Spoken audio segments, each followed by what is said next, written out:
Hi friends, இன்றைக்கி நம்ம வீடியோவில் என்ன பார்க்க போகிறோன்னா, இந்த ப்ளவுஸ் எந்த மாதிரி கட் பண்ணலாம் அப்படிங்கிறது தான் இந்த வீடியோவில் பார்க்க போகிறோம்.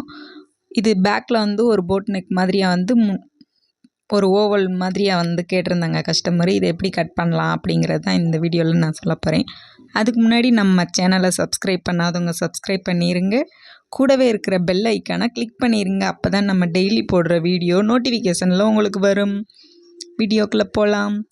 இந்த ப்ளவுஸ்க்கு பார்த்திங்கனாக்கா ஸ்டிச் பண்ணுறதுக்கு எல்லாமே கஸ்டமரே நமக்கு செலெக்ஷன் பண்ணி வாங்கி கொடுத்துட்டாங்க. ரொம்ப ஈஸியான நமக்கு வேலையாகி போச்சு அப்படின்ட்டுன்னு நானும் அந்த ப்ளவுஸ் இன்னொரு ப்ளவுஸ் நான் காட்டியிருந்தேன் இல்லையா, அந்த இது கிரே கலர் நார்மல் ப்ளவுஸ் தான். அதை நான் கட் பண்ணி தனியாக எடுத்து வச்சிட்டேன்.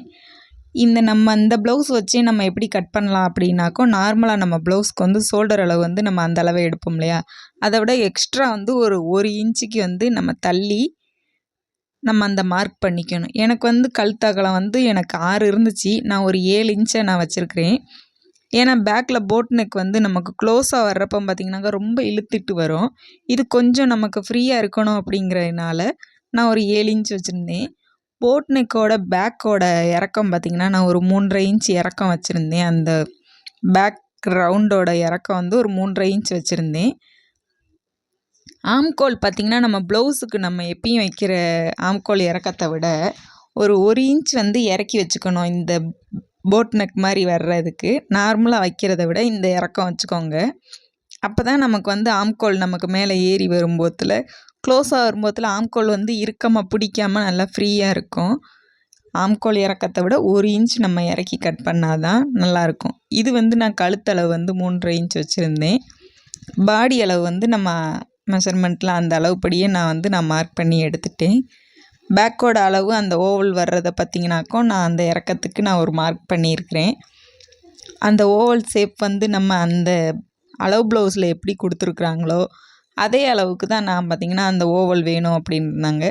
இது சாதா ப்ளவுஸாக கொடுத்துருக்குறாங்க, கொஞ்சம் லூஸ் வச்சு ஸ்டிச் பண்ணி கொடுத்துருங்க, எனக்கு ப்ளவுஸு எதுவுமே கரெக்டாக இல்லை அப்படின்னு சொல்லிட்டு இது பார்த்து ஸ்டிச் பண்ணிடுங்க அப்படின்னு சொல்லியிருந்தாங்க. நம்ம இந்த மாதிரி போட் நெக்குக்கு கொஞ்சம் லைட்டாக ஷோல்டர் ஒரு கிராஸ் பண்ணி எடுக்கணும். சைடில் கொஞ்சம் இறக்கமாக அந்த மாதிரி வச்சு இந்த மார்க்கை பண்ணிக்கோங்க ஒரு 1/4 இன்ச் ஆப்பில். இப்போ தான் நம்ம ஆம்கோல் இறக்குறோம் இல்லையா, அந்த ஷோல்டரையும் இறக்கி கொடுத்து நல்லா ஒன்று போல் போடும்போதில் ஒன்று போல் இருக்கும். இது நான் ஸ்டிச் பண்ணி போட்டிருந்தாங்க, சூப்பராக இருந்துச்சு. நானும் பார்த்துருந்தேன். பிக் அனுப்ப சொன்னேன், அனுப்பலை. சரி ஓகே சிஸ்டர் அப்படின்னு சொல்லிட்டு இது நான் ஸ்லீவ் பார்த்திங்கனாக்கா நான் ஏற்கனவே கட் பண்ணியிருந்தேன் இல்லையா, அந்த அளவு வச்சே தான் நமக்கு அந்த அளவுக்கும் ஸ்லீவுக்கும் ஒன்றும் சம்மந்தம் இல்லை. அதே அளவே நம்ம கட் பண்ணிக்கலாம். வச்சுட்டு ஆம்கோல் அளவுலாம் நான் செக் பண்ணேன். பேக் ரவுண்டு பார்த்திங்கன்னா நம்ம வரைகிறது இந்த மாதிரி ஒரு வி ஷேப் மாதிரி தான் வரும். நம்ம ஆம்கோலுக்கு இங்கே 3/4 இன்ச்சு வச்சு வரைவோம் இல்லையா, அந்த மாதிரியே வரையக்கூடாது, இப்படி தான் வரையணும். இதில் பேக்கில் நான் அந்த ஓவலை மட்டும் தனியாக நான் தச்சு திருப்பி எடுத்ததுக்கப்புறமா மேலே அந்த ரவுண்ட் ஷேப்புக்கு நான் கழுத்து பீஸ் வச்சுக்கிட்டேன். சுற்றி இந்த ஆரி லேஸ் வச்சு நான் ஸ்டிச் பண்ணி முடிச்சுட்டு இந்த செயின் மாடல் பீட்ஸோடு வர்றது கைக்கும் பேக்லேயும் வச்சுருங்க அப்படின்னு சொன்னாங்க. சூப்பராக இருந்துச்சு. வச்சதுக்கப்புறம் பார்த்திங்கனாக்கா ஆரி லுக்கு நல்லா கிராண்டாக நீட்டாக இருந்துச்சு. எனக்கு ரொம்ப பிடிச்சிருந்துச்சி. உங்களுக்கும் பிடிச்சிருந்துச்சின்னா மறக்காமல் கமெண்ட்டில் எப்படி இருந்துச்சின்னு சொல்லுங்கள். ஓகே, பாய். நெக்ஸ்ட்